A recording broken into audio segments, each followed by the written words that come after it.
My name is Jim Estes, and today I'm going to talk about a drill that I think is extremely important for the swing plane. So what I want you to do is, and this by the way is going to give you an instant understanding of exactly the feeling you want to have in the golf swing. Take a club, you can put a rod, alignment rod in the grip, or I'm sorry, in the butt end of the golf club. Take the golf club, turn it like you're going to hold it, and then what I want you to do is take that club, put it right against your left hip, so you're holding both clubs here. Now you've got an alignment rod on the ground and a golf ball. And what I want you to do, getting into your good posture position, your weight over the arches, feel balanced. The insides of the heels are going to be about the width of your hips. Take a swing back, slow motion, and trace with that alignment rod the target line all the way up. The shaft should be parallel to your target line at the top, and then slowly coming down, trace the line. And do this in slow motion. Right into the impact position. So this is a great feedback tool, visual feedback tool for learning the proper swing plane. Go right to your impact position. I encourage you to do this drill in slow motion. And if you have 5 minutes a day, if you do this drill every day, I guarantee you're going to improve your golf swing. So again, I think you'll find this to be extremely helpful. JimEstesGolf.com if you have any questions. I would do this. I would say to you, okay, I want to be in an athletic position. What does that really mean? That means the top of your knees should be about the middle of your shoelaces, and you want to hinge from your hips.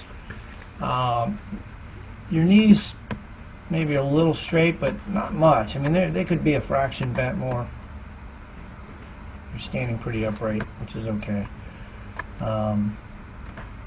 But the fundamentals, you get the club a little on the inside and a little bit, you sort of bow your left wrist there. You can see it sort of.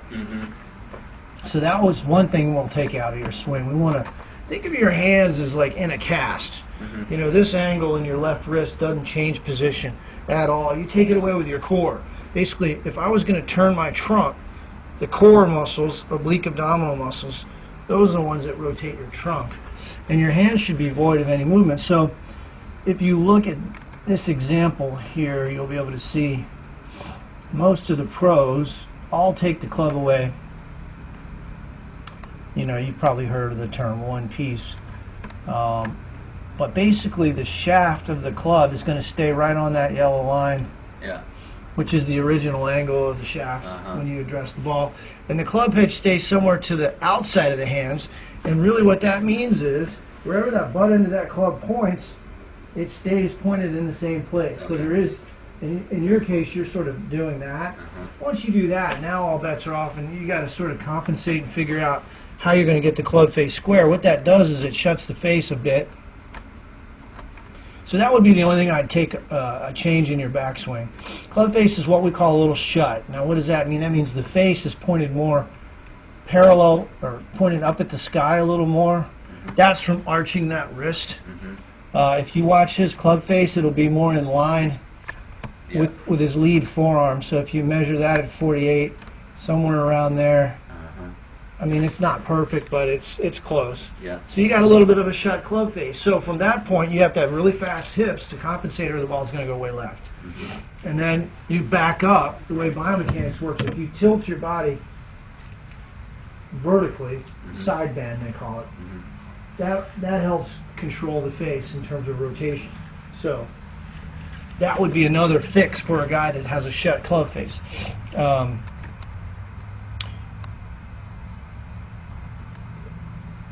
So your hips don't move a ton you know, they're not fast hips, but you're getting a lot of speed from somewhere. You're using vertical force. You're using the ground. So there's three forces. There's vertical force, which is up and down movement. There's lateral force, which isn't a power source. And then there's rotational force. And you're getting more vertical force. If you watch your legs, they're in a squat position here. they sort of, you sit right there, but now you're going to push up. Yeah. You're going to push up hard, and that contracts your abdominals, or your glutes, and then you're getting some power from the ground, which is great. That's awesome. The reason I put a box on your pelvis there is just to monitor how much your pelvis moves forward. That's another cause of a heel strike. So if you look at where your hands are at impact relative to where they start, you can see your pelvis has moved forward probably an inch or so, and that club head is not very wide. So an inch forward means an inch closer to the heel that your ball could be. And if you zoom in here, while you're not shanking it, it's a little heel strike. There you can see that. But so overall, what you're going to see in this guy here on the right is he's going to get out of the way with his lower body a little more. So at impact, most tour players are about 50 degrees open from the address position, assuming it's 0. Most guys are a little open at the pelvis, but you can see his hips are a little more open. Now, am I telling you to do that? No. Some people, will say, well, I want to consciously move my hips. You can't think about a segment of your body while you're trying to play golf. You can work on it as a motion training in front of the mirror or at the range, but when you play golf, you don't want to think about that. So the only real thing I would say is change your backswing. That takeaway is just not good. That's the only thing I would change. Everything else looks pretty good. I mean, yeah, would I want your hips to stay back a little better? Would I clean that up a little bit? Yeah. But in terms of your swing, you have a very good golf swing, and you can shoot with your swing and your power. You can shoot 75 to 85 with a little bit of work. That's what I'm looking for. Put a plan together, but it's got to be a structured plan. You got to stick to the plan. You got to measure. Your metrics are such that when you chip from 10 yards, you got to know how close you're getting the ball. You got to know your make percentages from 4 to 8 feet, 0 to 3 feet. You got to track all that and see if you're improving, and then I'll give you a plan, a mental plan too. So yeah, I mean, this is good stuff. The club, yeah. The face is going to be 80% of direction. So in this last swing, the path was to the right. We'll just say 1.9 degrees, so it's probably there. But the face was 2 degrees open to that number. So instead of being close to the path, which it should be for a draw, it was open to the path. So that's just a straight push. So if you're hitting a draw, which is your natural shot, you should have the face slightly close to the path when you come into the ball to get a draw. All right. So hit a few more shots, because I'm pretty convinced. I have another shaft here that's a little stiffer than that one. It's an X-Flex. Guys that swing the club 100 miles an hour with a 7-iron need an extra stiff shaft, not an X. I mean, not an S. I swing about 93, but yeah, I'd put you in an X.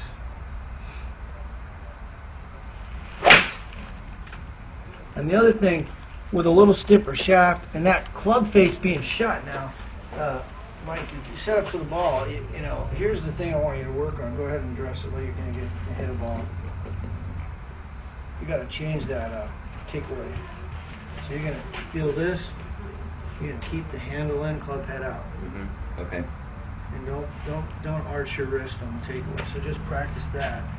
The end of the club should point right about at the middle of your chest on the takeaway. Yeah, and you need a flat club too, I think. So we're going to make some adjustments here. Give it another whirl? Yeah. Control that club a little more in your grip.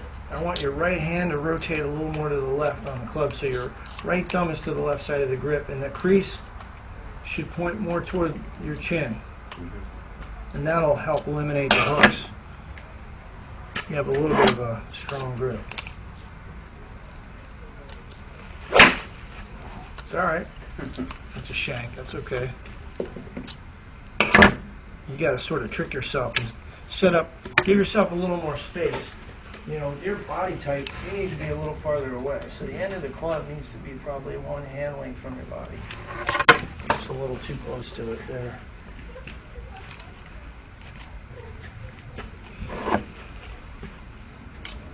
That's better. There you go.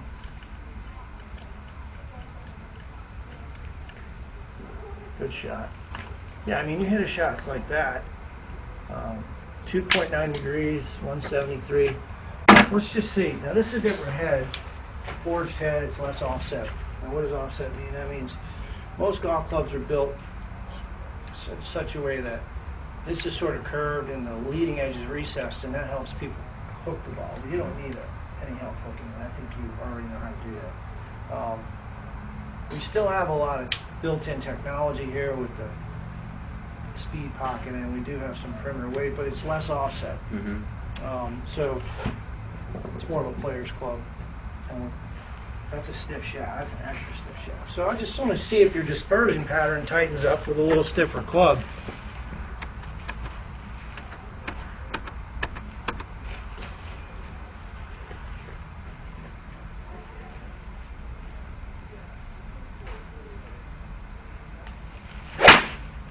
Alright, swing it smooth. Take a divot on your practice swing. Make sure you're hitting the ground. Bend your knees a little bit more, Michael. Look, when you set up, if you were playing sports, you'd want to have, there you go, a little more hinge from your hips. You want to be ready to move. Activate your quads. Now, I'm going to move that ball up. You will get that ball back. Yeah. That's it.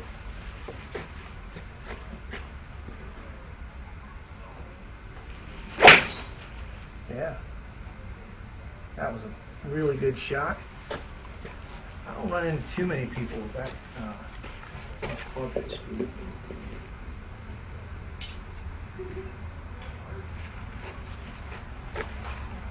Well, that was certainly straighter. Yeah. We move the ball forward and see how your path's less to the right? That says 0.5. Before your path was 4 degrees to the right. So we move the ball up an inch and your path was more down the target line. Well, it actually feels a little bit, you know, I think I've been standing so much upright, I really tense my back a lot just to make sure that... Well, you should activate your core. Grab my sides here. Watch this. Both sides. Okay, watch this. Grab them both. Yeah. So when I tilt my pelvis, you want to activate your core. Because your lumbar spine's not meant to curve. Yeah. It's not good for it to curve. Even in lifting, if you deadlift, you know, if you arch your lower back. Yeah. So it's the same thing in 40 years of playing golf. I can tell you, I've had 2 herniated discs, and how you stand to the ball is important. Yeah.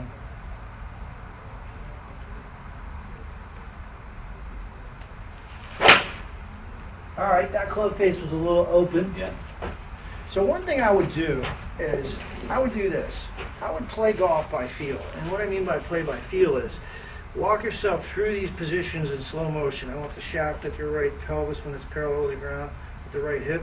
And then I want you to be parallel at the top, or even point a little to the left if it's short or horizontal. And then coming down, I want the shaft parallel. And then I want you to get into impact. So I want you to sort of get a feel for what your body's supposed to be feeling when you hit the ball. You want to be in a straight line here. And you want to just sort of sense and feel that and then try to repeat it. I mean, your path is not your problem. The club face is your problem. Yeah. That face was 9.8 degrees open. Yeah. So club face awareness is practice. And, you know, think of it like this. Your right palm has to be perpendicular to the ground when you hit the ball. If your right palm is facing up, it's just like in tennis. I mean, it's going to be a slice. Yeah. You're just going to... Yeah. Yeah.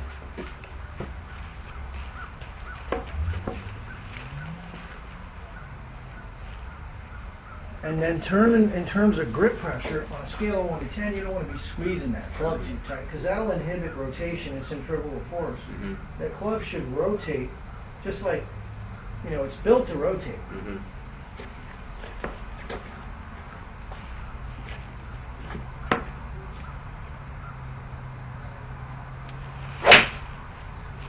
It's interesting how you're hitting that club much higher. Yeah, well, a lot higher.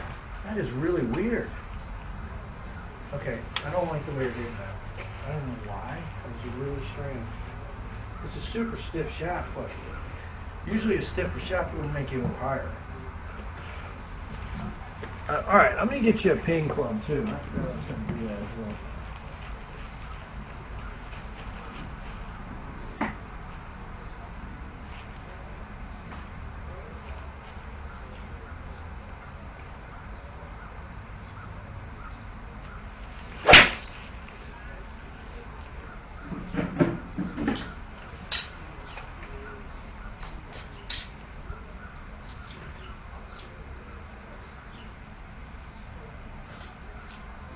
these are very forgiving, but we gotta see, this is a 6.0 shaft, and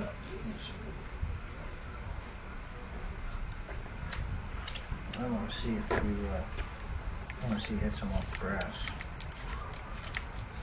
I want to see, you know, how the club goes through the ground and so on. This is a good quality shaft too. So we're going to hit some off the grass, and let's see what happens. I'm going to bring another shaft out there that I think might be good for you. And we're going to hit a few off the grass. That's a good shaft. 6.5 is very stiff. I'm going to try to run around the board.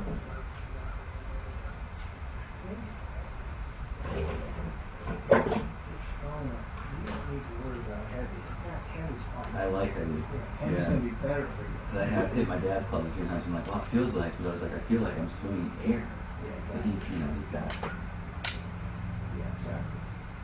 So, yeah, so this is 130 grams. All of these shafts I'm giving you are pretty stiff and pretty heavy. This is definitely. Yeah, that one's pretty heavy. That one's 130. This is 130 grams. 10 grams. Alright, so look, for whatever reason, this head works better for you. I don't know why. It's interesting. And this one was an X-Flex.